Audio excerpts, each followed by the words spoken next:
Welcome to the Chronic Pleasure Podcast. My name is Karen Laurie, and here we talk about all things pleasurable and some of the things that can get in your way and how to deal with them. So today I wanted to talk about food. Um, I like food, but one of the things that I've realized is that a lot of people eat unconsciously.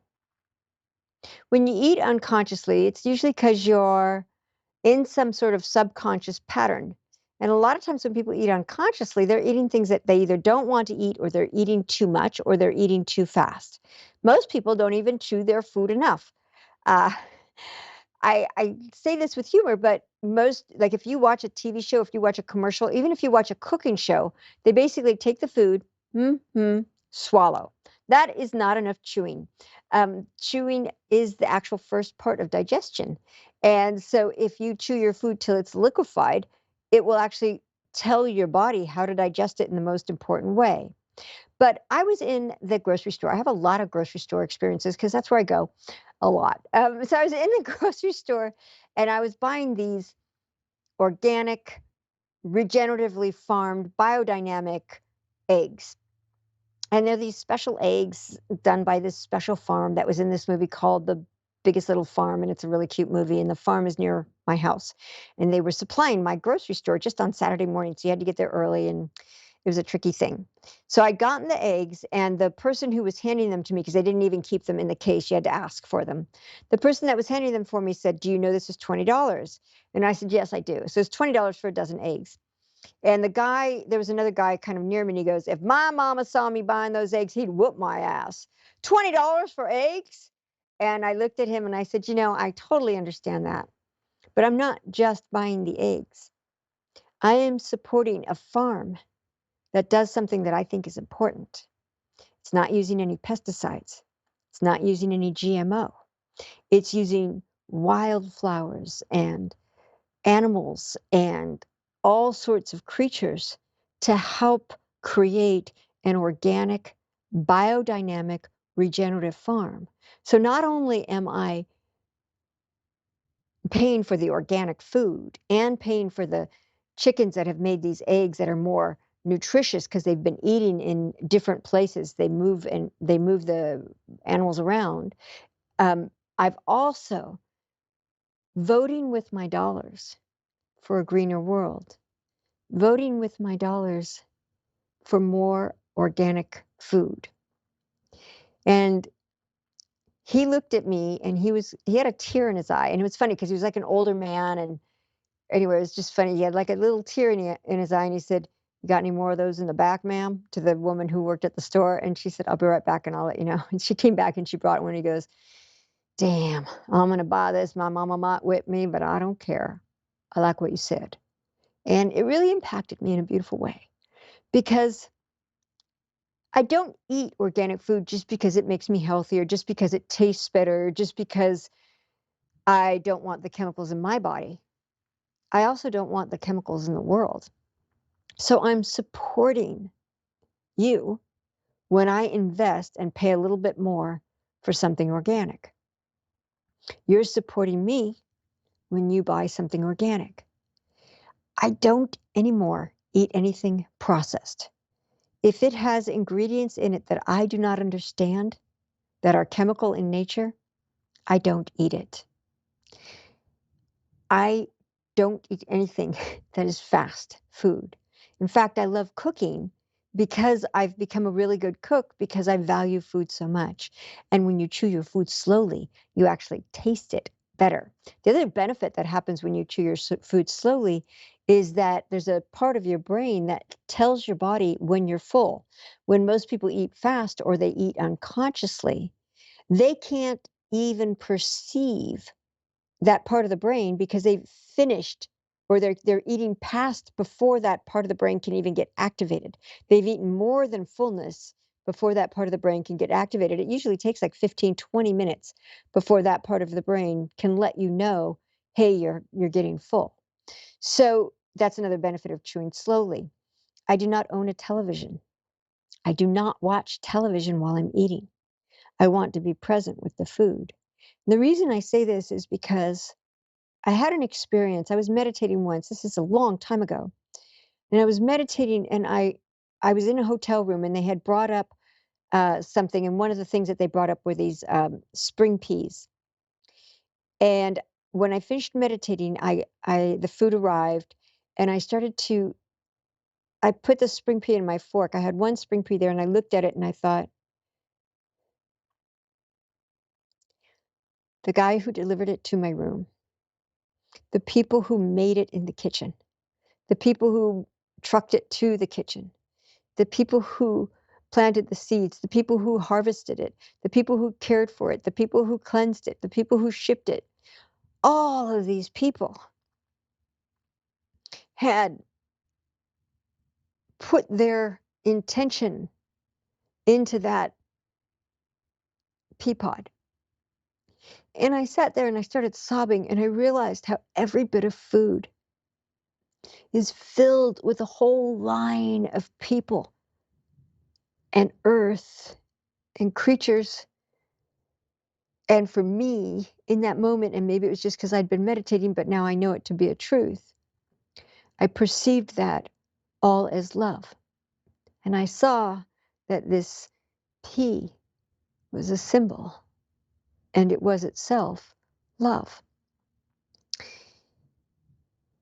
So I've been in this state of love for 12 years at this point. And what's happened is my eating has shifted, but not on purpose. When I was in college, I studied, and I know how sugar wreaks havoc on the body and diabetes and makes you have more wrinkles and dulls your nerves and makes sex less good. It does so many terrible things. I think it's great, but what happened is I had tried to quit sugar, I think since I was in college, and I never could do it.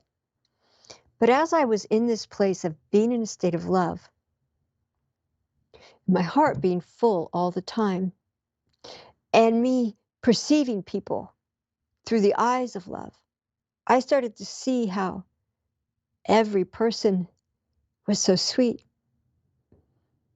Every tree was so sweet. Every spring pea was so sweet. Every plant, every squirrel, every bird, the sun, the moon, the stars. And I started to see this sweetness in everyone and in everything. And without any effort, my desire for sugar fell away. It just was gone. The benefits that have happened because of not eating sugar. One, my nerves are more attuned to pleasure. I feel pleasure more, I have more sensitivity. I feel pleasure more acutely. My skin is smoother. My eyes see better.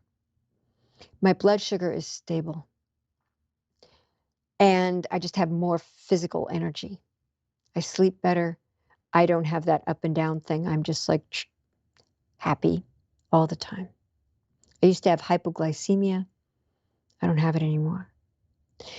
Then, after a little while of not eating sugar, because sugar itself tasted too heavy, too fake compared to the sweetness of you, compared to the sweetness of this moment, that the sugar no longer appealed to me. And I'm never in a situation where I think, oh God, everybody else is eating sugar. I wish I could eat it. Instead, I'm thinking, oh my gosh, I am so glad I have no desire for this. And I've been with my family, they all like sugar. So they're all having pie or cake or whatever it is. And I'm like, I feel so thankful that I just don't have any desire for it. And that freedom is so good. But then I realized a couple years later, wow, I'm having a similar reaction that I had to sugar with grain.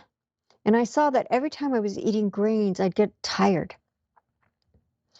And then I realized when I was a little kid, I never wanted grains. I didn't want grains at all, actually. I didn't like them. And I thought they were really boring. And what I realized was they were still boring to me. And when I looked into it, I saw that grains had a really high carbohydrate level and they were converting to sugar pretty quickly, some grains. And I basically, without any effort, let go of grains. And then I let go of dairy. I do eat ghee and sometimes butter, but otherwise I don't eat any dairy. And everything in my health has changed. My body has gotten so much more fit.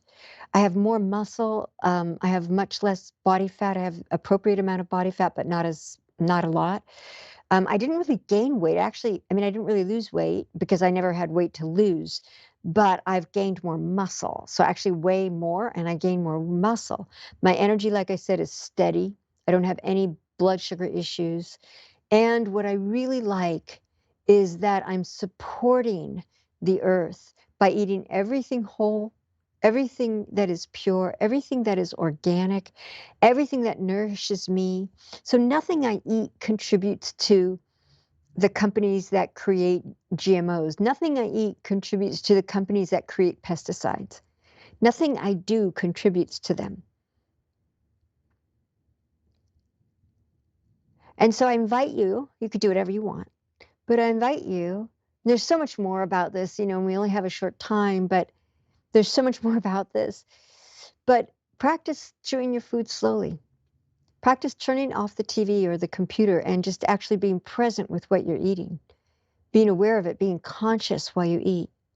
Practice not eating anything that's processed and not eating anything unless it's organic. And especially if you can get something that's organic and regenerative and biodynamic, that's even better. And as you do that, just see how your metabolism might shift, how your energy might shift, how you might sleep better at night, how you might have a better clarity to your skin or a better clarity to your eyes. You're valuable. The food you eat is meant to nourish you. It's meant to feed your body, to feed the microbiome in your gut, to feed the microbiome in your mouth. The food you eat is meant to be nurturing, not meant to destroy you. And it's meant that when we eat food, we're returning goodness to the earth, not taking from the earth, not polluting from the earth. You are valuable and precious and important. Feed yourself with love. Feed yourself with food that nourishes you. There's so much more to this, but thank you so much for listening. My name is Karen Laurie, and this is the Karen Laurie Chronic Pleasure podcast. And if you want, you can get my books for free at chronicpleasurebook.com, chronicpleasurebook.com. You can get all the podcasts at chronicpleasurepodcast.com, but chronicpleasurebook.com is where you can get the books. And I feel so thankful for you. See you soon.